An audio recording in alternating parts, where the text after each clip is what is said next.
వివరాలు చూస్తే సనాతన హైందవ ధర్మ ప్రచారంలో భాగంగా ఫిబ్రవరి 3 నుంచి 5వ తేదీ వరకు తిరుమలలో దేశంలోని ప్రముఖ పీఠాధిపతులు, మఠాధిపతులు, ధార్మిక సంస్థ సదస్సులతో సంబంధించి నిర్వహిస్తున్నట్లు టీటీడీ ఈవో ధర్మారెడ్డి తెలిపారు. తిరుమల అన్నమయ్య భవనంలో శుక్రవారం డయల్ యువర్ ఈవో కార్యక్రమం జరిగింది. సందర్భంగా ఈవో భక్తులను ఉద్దేశించి ప్రసంగించారు. అయోధ్యలో 22వ తేదీ శ్రీరామచంద్రుల వారి విగ్రహ ప్రతిష్ఠ సందర్భంగా భక్తులకు 25 గ్రాముల బరువుగల లక్ష లడ్డులను శ్రీవారి ప్రసాదంగా అందించేందుకు ఏర్పాట్లు చేశామన్నారు. తిరుపతిలోని అలిపిరి సప్త గోప్రదక్షిణ మందిరంలో జరుగుతున్న శ్రీనివాస దివ్యానుగ్రహ విశేష హోమంలో పాల్గొనేందుకు భక్తులు తిరుమలలో 300 ప్రత్యేక ప్రవేశన దర్శన క్యూలైన్లో టికెట్లు కొనుగోలు చేసి శ్రీవారిని దర్శించుకునే అవకాశం కల్పిస్తున్నామని తెలిపారు. ధనుర్మాస కార్యక్రమాల ముగింపులో భాగంగా జనవరి 15వ తేదీ తిరుపతిలోని టీటీడీ పరిపాలనా భవన ప్రాంగణంలో పెరేడ్ మైదానంలో సాయంత్రం 6:30 నుంచి 8:30 వరకు శ్రీ గోదా కళ్యాణం వైభవంగా నిర్వహిస్తామన్నారు. తిరుమలలో జనవరి 16వ తేదీ కనుమ పండుగ సందర్భంగా శ్రీవారి పార్వేట ఉత్సవం, జనవరి 25న శ్రీరామకృష్ణ తీర్థ ముక్కోటి వైభవంగా నిర్వహిస్తామని ఈవో తెలిపారు. 300 రూపీస్ టికెట్ వైకుంఠం 1 నుంచి ఎంటర్ అవుతారు. ఫ్రీ దర్శనం వాళ్ళేమో వైకుంఠం 2 నుంచి ఎంటర్ అవుతారు. ఆ రెండు కూడా వైకుంఠం 1లో ఈ ఎలిఫెంట్ గేట్ దగ్గర మిక్స్ అవుతారు వాళ్ళు. ఈ మిక్స్ అనేది ఎప్పటి నుంచో జరుగుతూ ఉంది. సపరేట్ క్యూ లైన్లో పంపించడం అనేది ఇట్ ఈస్ నాట్ పాసిబుల్, కాబట్టి ఇది పాసిబిలిటీ ఉండదని చెప్పాము. కానీ మా ద్వారం నుంచి బంగారు వాకిలి వరకు సింగిల్ క్యూ లైన్నే మెయింటైన్ చేస్తున్నాం. ఇప్పుడు కూడా అదేవిధంగా సింగిల్ క్యూ లైన్ మెయింటైన్ చేస్తూ భక్తులకు ఇబ్బంది లేకుండా దర్శనం ఏర్పాటు చేయడం జరుగుతుంది. తర్వాత ఈ ఎస్ఎన్సి క్వార్టర్స్, ఏఎన్సి ఇటువంటి కాటేజెస్లో గీజర్స్ పెట్టారు, కానీ గీజర్స్ పనిచేస్తలేవు. చాలా గీజర్స్ అని అన్నారు. ఈరోజు డిప్యూఓ ఎలక్ట్రికల్కు SC2 కూడా ఆదేశాలు ఇవ్వడం జరిగింది. గీజర్స్ ఏది కూడా ఐడియల్గా ఉండకుండా అన్ని గీజర్స్ పనిచేసేటువంటి చర్యలు తీసుకోమని చెప్పడం జరిగింది. తర్వాత డయల్ యువర్ ఈవో ఏదో సెకండ్ సాటర్డే కానీ లేకపోతే సండే కానీ పెడితే బాగుంటుందని ఒక సజెషన్ వచ్చింది. జనరల్గా మనం ఎవ్రీ ఫ్రైడే పెడుతున్నాము. తర్వాత కాల్ సెంటర్ చాలా అద్భుతంగా ఉంది, కానీ కాల్ సెంటర్ నుంచి ఫీడ్బ్యాక్ కూడా తీసుకొని డిప్యూటీ ఈవోలకు, హెచ్ఓడీలకు పంపించండి.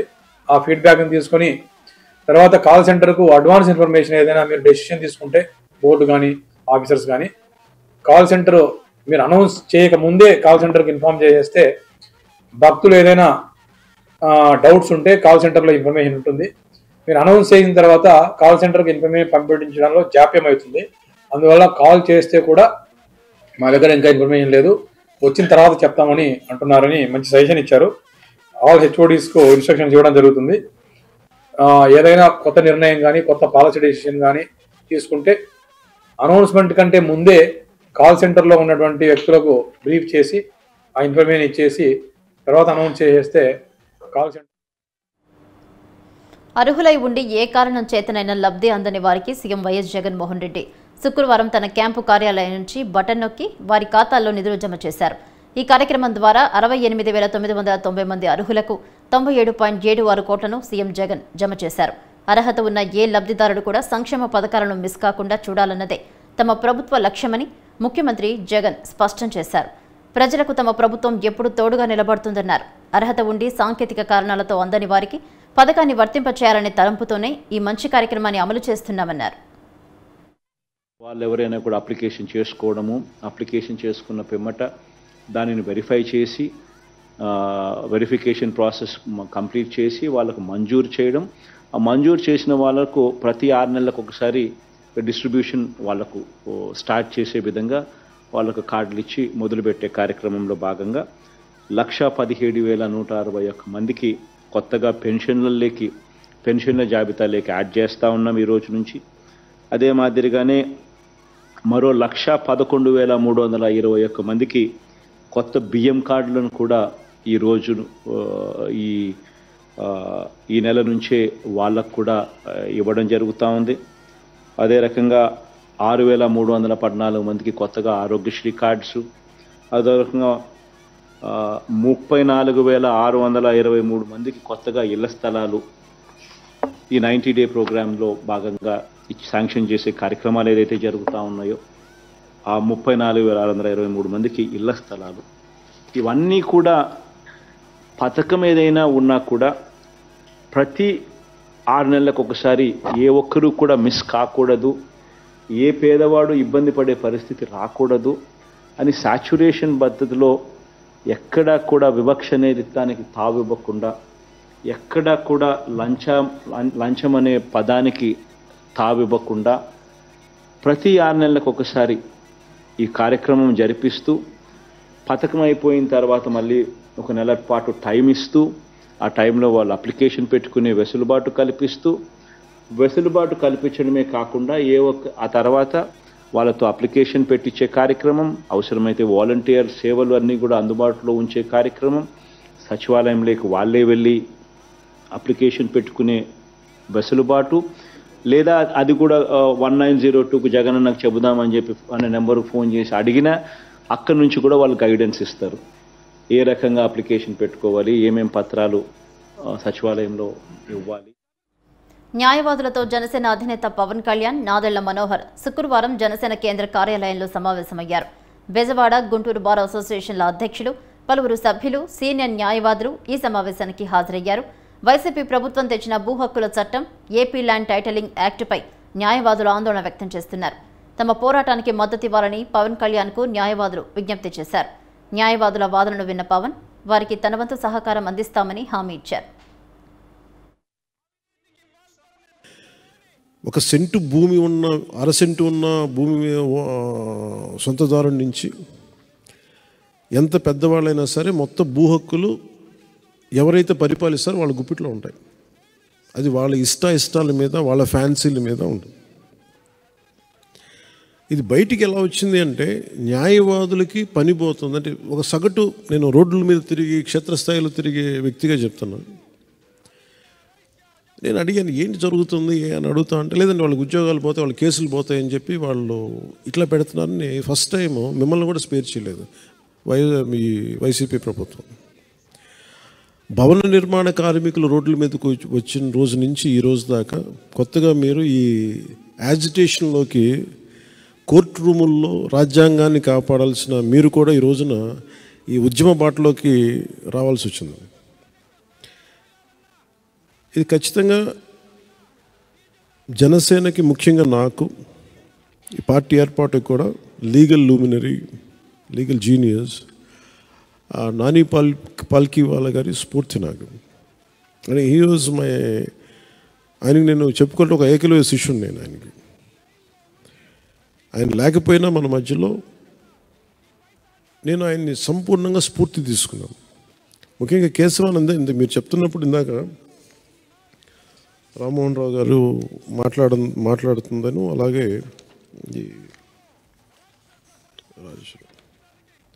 చిగురుపాటి రవీంద్రబాబు గారు చెప్పింది, మీ ఇద్దరి అంటే మిగతా అందరూ చెప్పినప్పటికీ ప్రత్యేకించి మీ ఇద్దరు చెప్తున్న దాంట్లో ఒకడు నా భూమిలో నీ హక్కు ఏంటి, 2 చిగురుపాటి గారు చెప్పింది ఇట్ ఈజ్ యాంటీ కాన్స్టిట్యూషనల్. ఇది సో నేను అర్థం చేసుకుంది కూడా మీకు దగ్గర ఇటు కేశవానంద భారతి గారి ఒక చిన్నపాటి ఆస్తి తగాద, ఒక మఠం తాలూకు ఆస్తి ప్రాథమిక హక్కుల ఉల్లంఘనగా ఎలా సుప్రీంకోర్టు దాకా వెళ్ళిందో, ఇది కూడా మీరు ఉమామహేశ్వర గారు, మీరు మీ పేరు కోటేశ్వర గారు, ప్రాథమిక హక్కుల ఉల్లంఘనకి వెళ్ళిపోతుంది. ఏది తీసుకున్నా కానీ ప్రాథమిక హక్కులు, రాజ్యాంగం కల్పించిన ప్రాథమిక హక్కుల ఉల్లంఘనకి దారితీస్తూ ఉంది. గత 25 రోజులుగా కుటుంబాలను సైతం వదిలి రోడ్డున పడి నిరసనలు చేస్తుంటే ప్రభుత్వం ఏమాత్రం కనికరం చూపకుండా కర్కోటకంగా వ్యవహరించడం అత్యంత దారుణమని అంగన్వాడీలు మండిపడుతున్నారు. 25 రోజులుగా నిరసనలు చేపడుతూ ఉన్నప్పటికీ ప్రభుత్వం దిగిరాకపోవడంతో రాష్ట్ర నేతలు విజయవాడలో తలపెట్టిన నిరవధిక నిరాహార దీక్ష కార్యక్రమానికి మద్దతుగా అనంతసాగరం మండలంలో అంగన్వాడీలు పెద్ద ఎత్తున నిరసన ర్యాలీ చేపట్టారు. తమ సమస్యలకు పరిష్కారం చూపుతూ రాష్ట్ర ముఖ్యమంత్రి జగన్మోహన్ రెడ్డి ఆదేశాలు జారీ చేసేంత వరకు తమ సమ్మెను కొనసాగిస్తామే తప్ప విరమించే ప్రసక్తి ఉండదంటూ తేల్చి చెప్పారు.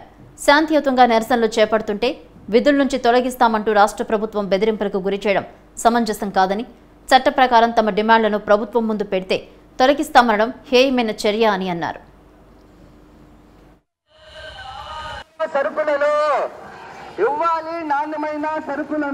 మేమేం గొంతమ్మ కోరికలు కోరటం లేదు. ఈ రోజు నిత్యావసర సరుకులన్నీ పెరిగిపోయాయన్న. కిలో బియ్యం కొనాలన్నా కూడా 70 రూపాయలు అవుతున్నాయి. మరి నిత్యావసర సరుకులన్నీ పెంచినప్పుడు జీతాలు కూడా పెంచాలి కదన్నా. జీతాలు పెంచకుండా నిత్యావసర వస్తువులన్నీ పెంచుకుంటా పోతుంటే మాలాంటి వాళ్ళు ఎలాగా ఉద్యోగాలు చేసుకుంటూ సంసారాలు ఈదుకోవాలన్నా. ఈ రోజు 25 రోజుల నుంచి పండగ లేదు, పప్పము లేదు, ఇల్లు వాకిళ్లు భర్తల్ని పిల్లల్ని అన్ని వదిలేసి ఈ రోజు రోడ్డు మీదకి ఎక్కి 25 రోజుల నుంచి సమ్మె చేస్తుంటే మీకు సీమ గుట్టినట్టు కూడా లేదు కదన్నా. ఆ రోజు పాదయాత్ర సమయంలో అక్కలారా, చెల్లెమ్మలారా, అవలారా, తాతలారా అని చెప్తూ నెత్తి మీద చేతులేసి ముద్దులిచ్చి చేతిలో చెయ్యేసి మీ యొక్క సమస్యలన్నీ మేము తీరుస్తామని చెప్పారు కదన్నా. మరి ఈ రోజు మా సమస్యలన్నీ ఏ గంగపాలు చేసి మమ్మల్ని రోడ్డు పాలు చేశారన్నా. ఒక్కసారి దయచేసి మాకు బెదిరింపులు మాత్రం చేయొద్దన్నా. ఇటువంటి సమ్మె మేము న్యాయపరంగానే సమ్మె చేస్తున్నాము. ఈ రోజు న్యాయపరంగా సమ్మె చేస్తున్న వాళ్ళు ఉద్యోగాలు తీసేస్తామన్న చరిత్ర మాకు 50 సంవత్సరాలలో కూడా లేదన్నా. న్యాయపరంగా సమ్మె చేస్తున్న వాళ్ళు ఉద్యోగాలు ఏ రకంగా తీసేస్తారన్నా? మీరు ఎందుకన్నా ఇలాంటి బెదిరింపులు చేస్తున్నారు? దయచేసి మా యొక్క న్యాయమైన డిమాండ్ మా జీతం పెంచండి అన్నా. మరి మాకు ఈ రోజు 10th క్లాస్ పాస్ అయిన వాళ్ళు వీళ్ళకి ఎందుకు 26,000 రూపాయలు అంటున్నారన్నా? ఈ రోజు మా యొక్క అంగన్వాడీలో ఎంఏలు, బిఏలు, డిగ్రీలు చేసిన వాళ్ళు కూడా ఉన్నారన్నా. వెంకటాచలంతో సమానమైన క్షేత్రం గాని, వెంకటేశుడితో సమానమైన దేవుడు గాని ఈ జగత్తులోనే లేరంటారు. తిరుమల పేరు వినగానే మనసు ఆనందభరితమవుతుంది, ఉల్లాసంతో ఊగిసలాడుతుంది. పరమ పవిత్ర భావం, అలౌకికానందం మది నిండా పాకుతుంది. ఆదిశేషుడే చుట్టుకుని పడుకున్నట్టుగా ఉన్న 7 కొండల మీద శ్రీమన్నారాయణుడు వెలసిన పరమ పవిత్ర పుణ్యక్షేత్రం తిరుమల. ఆధ్యాత్మిక సౌరభాన్ని వెదజల్లే కొండలు, గుట్టలు, చెట్టు, పుట్ట, కొండ, కోన, సెలయేళ్లు, జలపాతాలు, తీర్థాలు ఏది చూసినా ఒక పవిత్రతను, పురాణ కథనాన్ని ఆపాదించుకున్నవే. అలాంటి ఒక అద్భుతం తిరుమలలో వెలసిన శిలాతోరణం.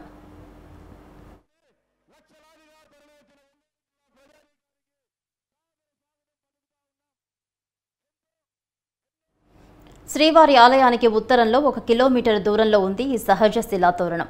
ధనుస్సు ఆకారంలో ఉండే ఈ శిలాతోరణం 1980వ దశకంలో శాస్త్రవేత్తలు జరిపిన పరిశోధనలో వెలుగులోకి వచ్చింది.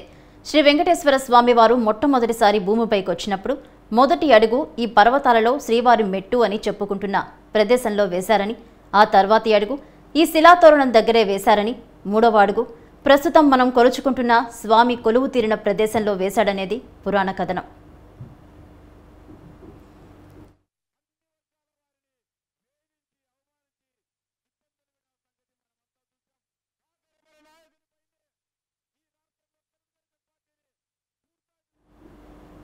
శిలాతోరణం మీద ఎవరూ చెక్కకుండానే సహజ సిద్ధంగా ఏర్పడ్డ శంఖం, చక్రం, స్వామివారి వరదహస్తం, కటికహస్తం, పాదాలు, గరుడపక్షి, నాగాభరణం ఇవన్నీ కూడా స్పష్టంగా కనపడతాయి. దీన్ని భౌగోళిక అద్భుతంగా కూడా చెప్తారు.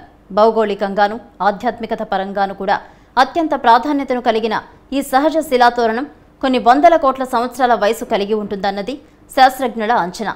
దాదాపు 250 కోట్ల సంవత్సరాల నాటి శిలల కాలక్రమంలో శిలాతోరణాలుగా ఏర్పడ్డాయని, అలా శిలాతోరణంగా ఏర్పడి కూడా 160 కోట్ల సంవత్సరాలు అవుతుందని చెప్తారు. అక్కడక్కడ ఉన్న చిన్న చితక శిలాతోరణాలు కాకుండా సహజ సిద్ధంగా ఏర్పడ్డ పురాతన శిలాతోరణాలు 3 ఉన్నాయని, అందులో ఒకటి తిరుమలలోని ఈ సహజ శిలాతోరణమని చెబుతుంటారు.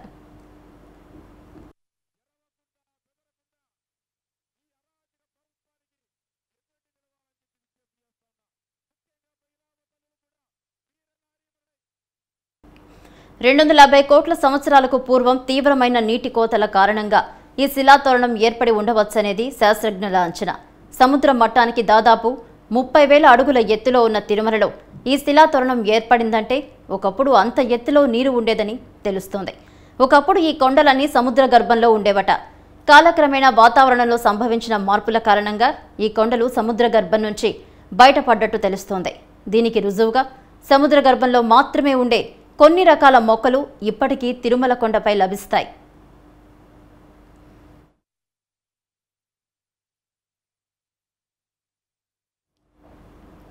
తిరుమల కొండ మీద ఉండే ఈ శిలాతోరణం సుమారు 26 అడుగుల వెడల్పు, 9.8 అడుగుల ఎత్తు ఉంటుంది. ఇది జీవుల తొలి స్థావరంగా కూడా కొన్ని కథనాలు చెప్తున్నాయి. ఆది మానవుల ఆనవాళ్లుగా వారు వాడిన పనిముట్లు, రాతిపైన చెక్కిన చిత్రాలు మొదలైనవి ఇక్కడ కనపడతాయి. ఈ ప్రదేశపు అందాన్ని సంపూర్ణంగా ఆస్వాదించాలంటే మాత్రం ఉదయం 6 నుంచి 8 గంటల మధ్యలోనే వెళ్ళాలి. ఇక్కడి నుంచి సూర్యోదయం చూడడం అద్భుతమైన అనుభూతినిస్తుంది. ఒకప్పుడు కేవలం శిలాతోరణం మాత్రంగానే ఉన్న ఈ ప్రాంతంలో ఇప్పుడు వివిధ రకాల పక్షులను పెంచుతున్నారు. పర్యాటకులు సేద తీరడానికి సహజ సిద్ధమైన రాతి సోఫాల్ లాంటి చక్కటి ఏర్పాట్లు కూడా చేశారు. ఇప్పుడు పర్యాటకులతో కిటకిటలాడే ప్రాంతంగా మారింది ఇది.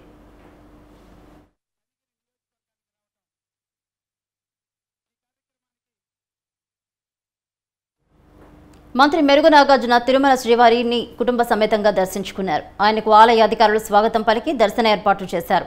దర్శనం అనంతరం వేద పండితులు వేద ఆశీర్వాదం అందించగా రాష్ట్రంలో భావితరాల భవిష్యత్తు కోసం కొత్త ఆలోచనలు చేస్తున్నామన్నారు మంత్రి. సీఎం జగన్మోహన్ రెడ్డి అడుగుజాడల్లోనే పార్టీ కోసం నడుస్తామని తెలిపారు. 14 సంవత్సరాలుగా ముఖ్యమంత్రిగా చేసిన చంద్రబాబు నాయుడు రాష్ట్రానికి ఏమీ చేయలేదన్నారు మంత్రి నాగార్జున.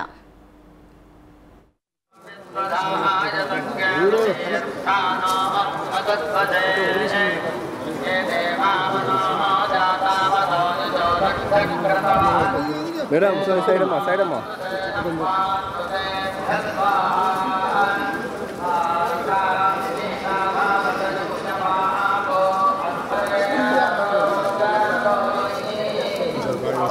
చాలా బాగా చాలా గ్రాండ్గా చక్కగా తీసుకున్నారు. మీరు ఇంట్లో మాకు ఎక్కువ ఇంకనే ఉంటుంది సార్ అనుజగన్ సార్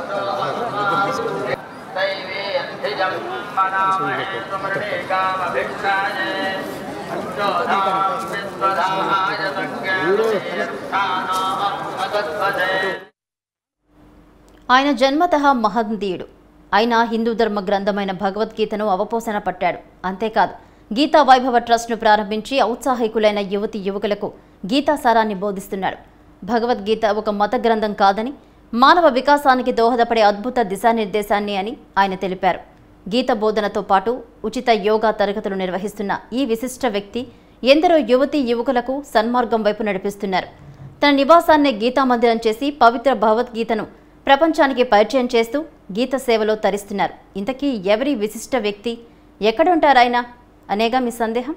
చూద్దాం రండి.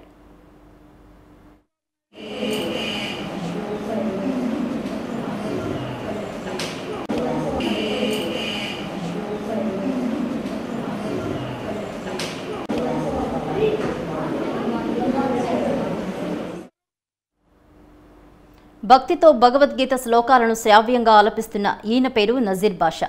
నెల్లూరు మూలపేటలో నివాసం, బ్యాంకు అధికారిగా పనిచేసి పదవి విరమణ పొందిన ఈయన జన్మత మహమ్మదీయుడు అయినప్పటికీ హిందూ ధర్మ ప్రామాణిక గ్రంథమైన భగవద్గీతను ప్రచారం చేస్తున్నారు. చిన్నతనం నుంచే హిందూ ఇతిహాసాలపై రామాయణ మహాభారతాలను అవపోసన పట్టిన ఆయన వాటిలో సారాన్ని గ్రహించారు. అనంతరం భగవద్గీతను చదివి ఆకలింపు చేసుకున్న నజీర్ భగవద్గీత ఒక మతగ్రంథం కాదంటారు.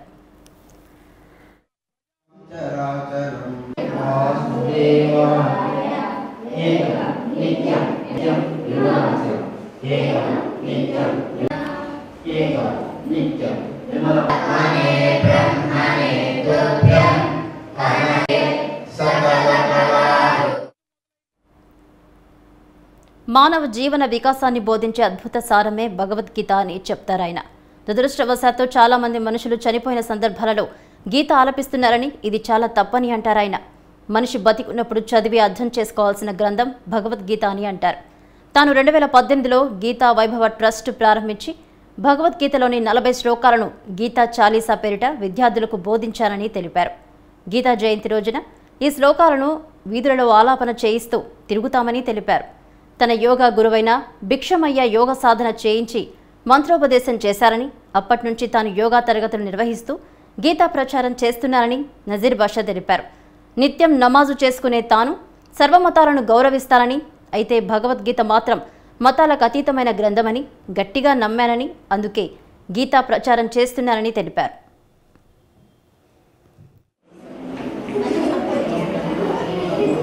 నా పేరు షేక్ నజీర్ బాషా, రిటైర్డ్ స్టేట్ బ్యాంక్ ఆఫీసర్ని.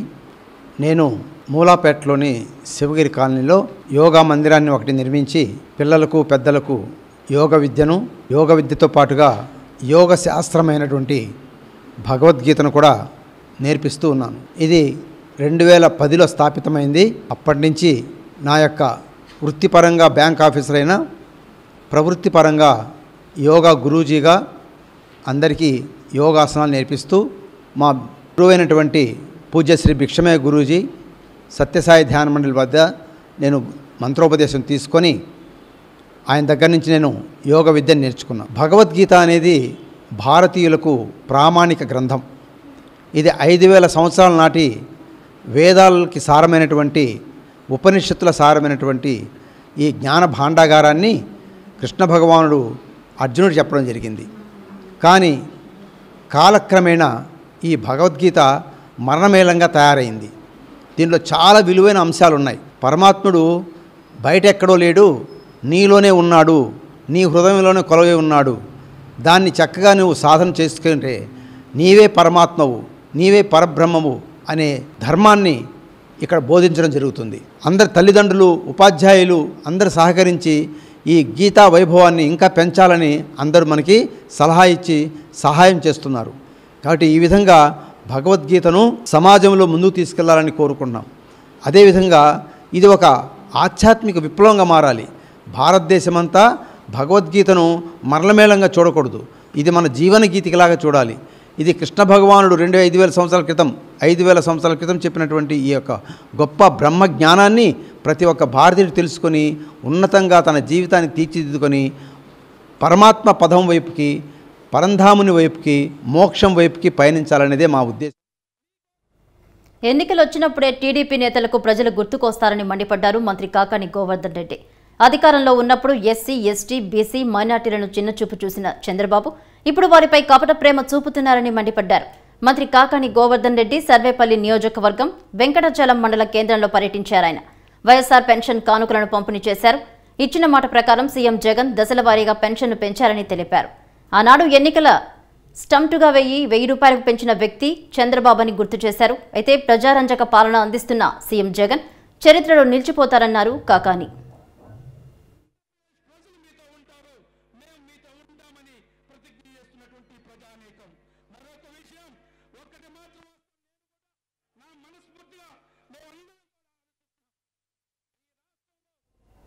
ఏపీ వ్యాప్తంగా 25వ రోజు అంగన్వాడీ వర్కర్స్ సమ్మె కొనసాగుతోంది. బాపట్ల జిల్లా బట్టిప్రోలు మండలంలో అంగన్వాడీలు వినూత్నంగా నిరసన చేపట్టారు. మెడకు ఉరితాడు వేసుకుని అంగన్వాడీలు నిరసన చేస్తున్నారు. శాంతియుతంగా తమ హక్కుల కోసం పోరాడుతుంటే తమపై బలప్రయోగం చేయడం సరికాదన్నారు. అంగన్వాడీ కేంద్రాలను బలవంతంగా తెరిపించేందుకు ప్రభుత్వం కలెక్టర్లకు ఇచ్చిన ఆదేశాలను వెనక్కి తీసుకోవాలని డిమాండ్ చేస్తున్నారు. సమస్యలు పరిష్కరించే వరకు ప్రాణాలు పోయినా ధర్నా ఆపే ప్రసక్తే లేదని చెప్పారు. సమ్మె చేస్తున్న అంగన్వాడీలకు సిఐటియు జిల్లా కార్యదర్శి జి సుధాకర్, చేనేత కార్మిక సంఘం నాయకులు సత్యనారాయణ తదితరులు సంఘీభావం తెలిపారు.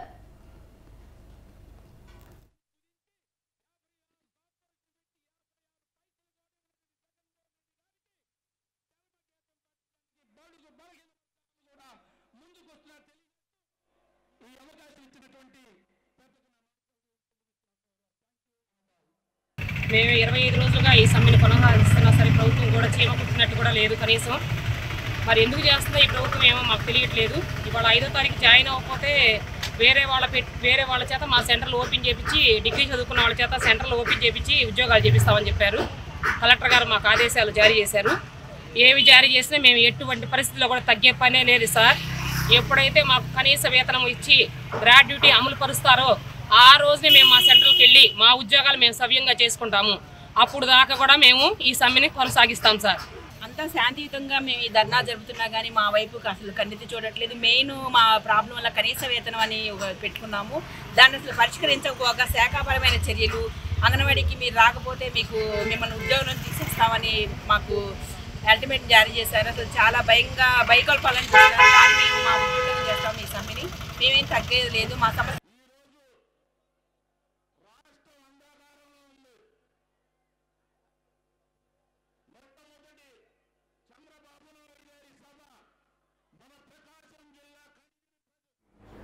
రానున్న సార్వత్రిక ఎన్నికలపై ఏపీ బీజేపీ నేతలు కసరత్తు కొనసాగుతుంది. ఇందులో భాగంగా విజయవాడలోని పార్టీ కార్యాలయంలో పదాధికారులు, ముఖ్య నేతలు సమావేశం జరిగింది. పార్టీ రాష్ట్ర అధ్యక్షులు పురంధరేశ్వరి, జాతీయ కార్యదర్శి సత్యకుమార్, మరికొందరు ముఖ్య నేతలు సమావేశంలో పాల్గొన్నారు. సార్వత్రిక ఎన్నికల్లో పొత్తులు, ఇతర అంశాలపై నేతల అభిప్రాయాలు తీసుకున్నారు. సమావేశం ముగిసిన అనంతరం మాట్లాడారు పురంధరేశ్వరి. జనసేన తమ మిత్రపక్షమేనని, నాదళ్లతో భేటీ మర్యాదపూర్వకమేనని తెలిపారు. షర్మిల ఏ పార్టీలో చేరితే తమకెందుకు అని తెలిపారు. పార్టీ బలోపేతం కోసం తాము పనిచేస్తామని చెప్పారు. పొత్తులతో పాటు పార్టీ బలోపేతంపై చర్చించామని అన్నారు. పొత్తులపై తమ అభిప్రాయాలను అధిష్టానానికి వివరిస్తామని, అంతిమ నిర్ణయం అధిష్టానానికే అని స్పష్టం చేశారు పురంధరేశ్వరి. సంబంధించి ప్రత్యేక ప్యాకేజ్ ఇవ్వడం జరిగింది. అప్పుడు ఉన్నటువంటి ముఖ్యమంత్రి గారు దాన్ని యాక్సెప్ట్ చేశారు. దాన్ని యాక్షన్లో కార్యాచరణలో పెట్టవలసినటువంటి అవసరం ఉన్నా దాని కార్యాచరణలోకి తీసుకురాలేదు. కనుక ఇవాళ మళ్ళీ తిరిగి ప్రత్యేక కేటగిరీ ప్రత్యేక హోదా గురించి మాట్లాడడం అనేది అది I don't think it is timely. లేదండి, చర్చ పొత్తు ఒక్క అంశం కాదండి, వేరే వేరే అంశాల మీద. ఇప్పుడు పార్టీని రాబోయే ఎన్నికలు అంతా కలిపి ఎన్నికలు 2-3 నెలల్లో ఉన్నాయి కనుక ఎన్నికల్లో ఏ విధంగా ఏ స్ట్రాటజీతో ముందుకు వెళ్ళాలి అనేటువంటి అంశాలు, సంస్థాగతంగా మనం ఏ మేరకు బలంగా ఉన్నాయనేటువంటి అంశాలు, ఏ రకమైనటువంటి కార్యాచరణతో ముందుకు వెళ్ళాలి అనేటువంటి అంశాలు ఇవన్నీ కూడా మేము చర్చించుకున్నాం. లైక్ ఐ సెడ్, ఇవాళ కార్యకర్తలతోటి నిన్న జరిగింది, ఇవాళ జరిగింది. ఇవాళ నాయకులతోటి చేసాం, నిన్న కార్యకర్తలందరితోటి కూడా మా చర్చ జరిగింది. ఇవన్నీ కూడా మేము పైకి పంపిస్తాం కదా. అది మీరు పవన్ కళ్యాణ్ గారు చెప్పిన మాట అండి, మీరు వారిని అడగాలి కదా, వారి అభిప్రాయం మీరు తీసుకోవాలి. అన్ని విషయాలు ఇక్కడికి శివప్రకాష్ గారు వచ్చారు, అన్ని విషయాలు వారి దృష్టికి తీసుకువెళ్ళడం జరిగింది. వారు ఈ విషయాలన్నీ కూడా పైకి ఢిల్లీకి తీసుకుని వెళ్తారు. వారు ఏ పార్టీలో చేరారో మాకు కాదు కదా, మాకు ముఖ్యం కాదు కదా. ఒక్క నిమిషం సార్, మాకు అది ముఖ్యం కాదు కదా. మేము మా పార్టీని ఏ విధంగా స్ట్రెంథెన్ చేసుకుంటాం అనేదే కదా మాకు కావాలి. సో అది మాకు సంబంధించినంత వరకు అది అప్రస్తుతం అని భావిస్తాం. ఆమె ఒక పెద్దింటి మహిళ, నెల్లూరు జిల్లా రాజకీయ మేరునగం ఏసీ సుబ్బారెడ్డి కోడలు. ఇవి ఆమె ఐడెంటిటీకి కారణాలు. కానీ ఆమె అజ్ఞాత కళాకారిణి కూడా. 60 సంవత్సరాలుగా ఆమె వేసుకున్న అద్భుత పెయింటింగ్స్ 4 గోడల మధ్య కాంతి నిలుతున్నాయి. ప్రచారానికి దూరంగా ఆమె తన హాబీని కొనసాగిస్తున్నారు. భర్త, మామగారు రాజకీయంగా తీరికలేని జీవితం గడుపుతున్న రోజుల్లో ఆనం వారింట కోడలుగా అడుగుపెట్టారామె. ఇంట్లో ఒంటరితనాన్ని దూరం చేసేందుకు కుంచిపట్టి గీయడం మొదలుపెట్టారామెకు. ఇదొక వ్యాపకంగా మారిపోయింది. 60 ఏళ్లుగా చిత్రకళను ఆరాధిస్తూ నచ్చిన చిత్రాలకు రూపమిస్తున్న ఆమె తన కళను ఎక్కడా బహిర్గతం చేయలేదు. ఆమె కళా పిపాసను తెలుసుకున్న న్యూస్ 360 కోరికను కాదనకుండా కెమెరా ముందుకొచ్చి ఈ ఆనం వారి కోడలి కళా నైపుణ్యాన్ని మనము చూద్దాం రండి.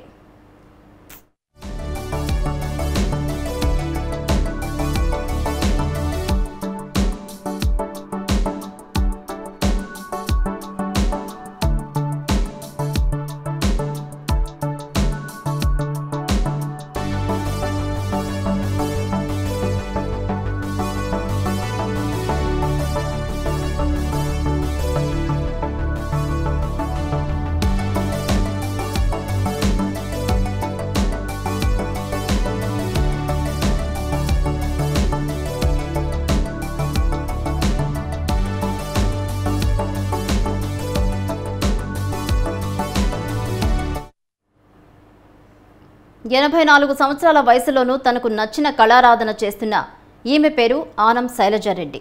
నెల్లూరు జిల్లా రాజకీయ మేరునగం ఏసీ సుబ్బారెడ్డి కోడలు. ఇంటర్మీడియట్ చదివిన ఈమె ఆనం భక్తవత్సలారెడ్డిని వివాహమాడారు. పెళ్లైనప్పటి నుంచి తమకు ఇష్టమైన పెయింటింగ్ను హాబీగా తీసుకొని ఎన్నో కళాఖండాలకు ఊపిరిపోశారు. హాబీని గుర్తించిన భర్త భక్తవత్సలారెడ్డి కూడా ప్రోత్సహించారు. పెయింటింగ్తో పాటు గార్డెనింగ్ ఆమె హాబీలు.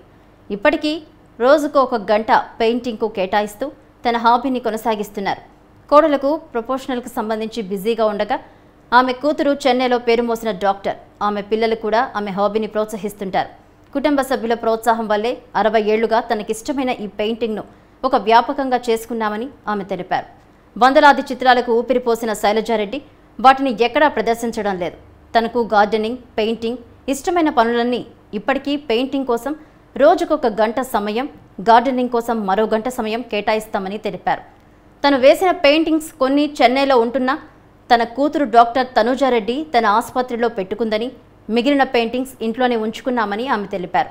తనకు ప్రచారం ఇష్టం లేదని, అందువల్ల అజ్ఞాత కళాకారిణిగానే ఉండిపోయానని తెలిపారు.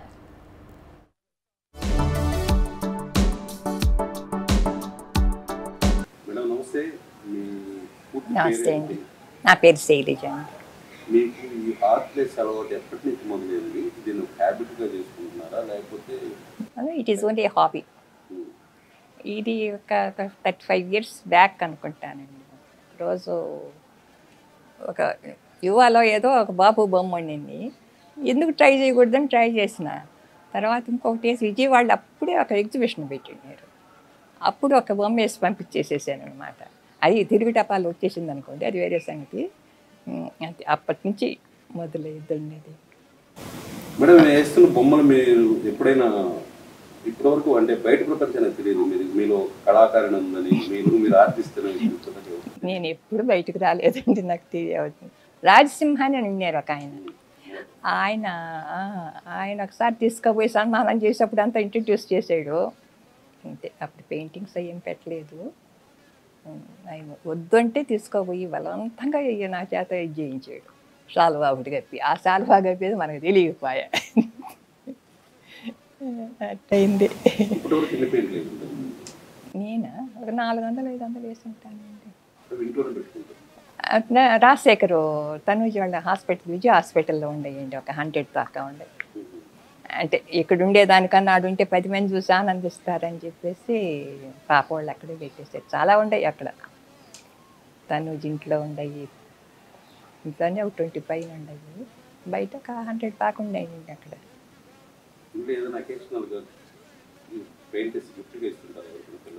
ఇవ్వండి. ఇంక పిల్లలు ఎవరు ఉండారండి, వాటిని ఇష్టపడే వాళ్ళు కూడా ఉండాలి కదా.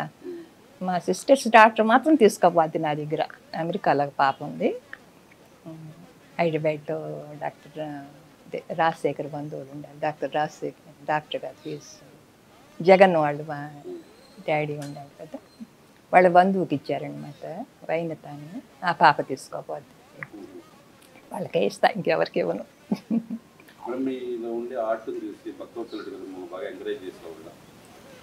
డిస్కరేజ్ చేయరు, ఎంకరేజ్ చేయరు, అంతే. ఎప్పుడన్నా అంటారు ఎట్టుందండి అంటే బాగానే ఉందంటారు అంతే. అంతేగాని పెద్ద ఆయనకి ఆర్ట్లో పెద్ద ఇది కూడా ఏం లేదు. ఆయన వాళ్ళకి ఆయన కూర్చొని చదువుకుంటుండేది, అప్పటికి నేను పెయింట్ చేసుకుంటుండేది అంతే.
భూమి మీద సకల జీవరాశికి జీవించే హక్కు ఉందనేది ఆమె ప్రగాఢ విశ్వాసం. మూగజీవాలను హింసించరాదనేది ఆమె సిద్ధాంతం. అందుకోసం 3 దశాబ్దాలుగా ఆమె పోరాటం చేస్తూనే ఉంది. ఎందరో ఆమె పోరాటాన్ని పిచ్చి చర్య అన్నారు, కానీ ఆమె వెనక్కు తగ్గలేదు. నెల్లూరు నగరపాలక సంస్థనే కోర్టు మెట్లెక్కించి వీధి కుక్కలకు ఆశ్రయం కల్పిస్తూ వాటి సేవలోనే తరిస్తోంది. వృత్తిరీత్యా న్యాయవాది అయిన ఆమె వీధి కుక్కల కోసం ఎందుకు పరితపిస్తున్నారు, ఆమె వాటి కోసం ఎందుకు పోరాటం చేస్తున్నారు తెలుసుకుందాం.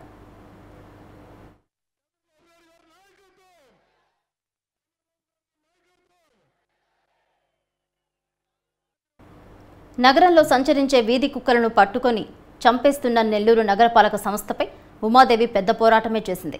మూగజీవాలను చంపడం అమానుష చర్య అని, ప్రత్యామ్నాయ మార్గాలను ఆలోచించాలని న్యాయస్థానానికి విజ్ఞప్తి చేసింది. దీంతో కోర్టు కుక్కలను చంపకుండా వాటి నిరోధానికి కుటుంబ నియంత్రణ ఆపరేషన్లు చేయాలని ఆదేశించింది. వీధి కుక్కల కోసం పోరాడుతున్న ఈమెను చివరికి కుక్కల ఉమాదేవిగా ముద్ర వేశారు నగర ప్రజలు. ఎవరెన్ని మాటలన్నా, పిచ్చిదని పెదవి విరిచినా, చాదస్తమని నొసలు చిట్లించినా ఉమాదేవి మాత్రం ఇప్పటికీ వీధి కుక్కల కోసం పోరాటం చేస్తూనే ఉంది. వాటిని ప్రేమగా అక్కున చేర్చుకుంటోంది. ఇటీవల ఆమె పోరాటానికి ఒక జైన్ జంతు ప్రేమికుల ట్రస్ట్ అండగా నిలవడంతో మూగజీవాలకు శాశ్వత భవనాల నిర్మాణం జరిగింది. ప్రమాదానికి గురైన లేదా జబ్బుబడ్డ కుక్కలకు వైద్య సేవలందిస్తూ వాటిని సంరక్షిస్తోంది ఉమాదేవి. భూమి మీద అన్ని జీవులకు జీవించే హక్కు ఉందని, మూగజీవాలను హింసించడం నేరమని అంటోంది ఉమాదేవి. తను మూగజీవాలను కాపాడే ప్రయత్నంలో ఎన్నో ఇబ్బందులు ఎదుర్కొంటున్నానని, ఎవరేమన్నా తన ప్రయత్నం మానుకోనని చెప్తున్నారు ఈ జంతు ప్రేమికురాలు. 98లో ఏర్పాటు చేశాము.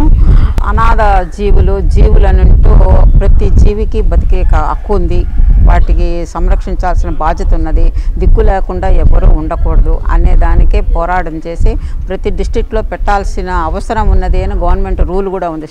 సెంట్రల్ గవర్నమెంట్ అనాథ జీవుల కోసం ఒక ఆశ్రమం ఏర్పాటు చేయాలి అని చెప్పేసి అప్పుడే అందరి గవర్నమెంట్ స్టేట్ల వాళ్ళ కలెక్టర్లకు అందరికీ కూడా ఇంటిమేషన్ ఇచ్చున్నారు. ఆ ప్రకారం ఇక్కడ కూడా సాధించాలి అని చెప్పేసి పోరాటం చేసి స్థలం సంపాదించడం జరిగింది. కానీ 2002లో అలాట్ చేశారు. 2002లో అలాట్ చేసినప్పుడు దీనికి దారి లేదు, ఏమీ కనీస అవసరాలు అనేవి కూడా లేకుండా ఉన్న పరిస్థితిలో ఇచ్చిన భూమిది. దాన్ని ఈ రూపంలో తీసుకురావడానికి చాలా కష్టపడాల్సి వచ్చింది. అయినా కొంత సఫలించామనేది మేము సాధించామని అనుకుంటున్నాం. ఇక్కడికి వచ్చాం 99లోనే మేము మొదలుపెట్టాము. కానీ ఇక్కడికి వచ్చింది మాత్రం 2002లో కోర్టులో గవర్నమెంట్ వేసిందనమాట. మేము ఈ స్థలం ఇస్తున్నాము అని చెప్పని కోర్టు ఆర్డర్లో లోక్ అదాలత్ ఆర్డర్లో వచ్చింది. అందుకని చెప్పేసి కొంచెం ఆధారం లేకుండా మేము రావటం అనేది మాకు రైట్ ఉండదు కదా, ఇన్వెస్ట్ చేసినా కూడా ఉండదు. కాబట్టి ఆ ఆధారంతోనే డిస్ట్రిక్ట్ యానిమల్ వెల్ఫేర్ సొసైటీ పేరు మీదనే వచ్చింది ఇది. అంతేగాని ఓన్లీ యూజర్స్ రైట్ మాత్రమే ఫౌండేషన్ ఫర్ యానిమల్స్కు. ఎప్పటికైనా కూడా ఫౌండేషన్ ఫర్ యానిమల్స్ సంస్థ జీవుల కోసం ఎప్పటికీ కార్యక్రమాలు నెరవేరుస్తూ ఉన్నంతకాలం హ్యాండ్ ఓవర్. వీధి కుక్కలకు బాగా లేకుండా ఎక్కడైనా ఉన్నావటం వాటి తీసుకురావడం జరుగుతుంది. ఇప్పుడు మళ్ళీ మేము మొన్ననే ఆర్డర్ తీసుకున్నాం జేడీ సార్ దగ్గర నుంచి. సార్ ముందు నుంచి చేస్తున్నాం కదా, ఏబీసీ అడుగుతున్నారు అన్న కొంచెం అభిమానంగా ఉండేవాళ్ళు. దానికోసం మాకు వారానికి ఒక డాక్టర్ గారిని అలాట్ చేయండి అని అంటే డాక్టర్ గారిని అలాట్ చేస్తున్నారు. ఇప్పుడు 2 వారాల నుంచే మేము మొదలుపెట్టినాం. అది కూడా మళ్ళీ అంటే మీ లిమిటెడ్గానే, ఎక్కువ ఇది కదా, స్వచ్ఛందంగా సహకారం. తిరుమల శ్రీనివాసుడిని దర్శించుకున్నారు నటి జాన్వీ కపూర్, మహేశ్వరి. వీఐపీ విరామ సమయంలో ఆమె శ్రీనివాసుడిని దర్శించుకున్నారు. దర్శనం అనంతరం రంగనాయకుల మండపంలో స్వామి వస్త్రాలతో వేద ఆశీర్వచనం అందించి శ్రీవారి తీర్థ ప్రసాదాలు ఆమెకు అందజేశారు ఆలయ అధికారులు.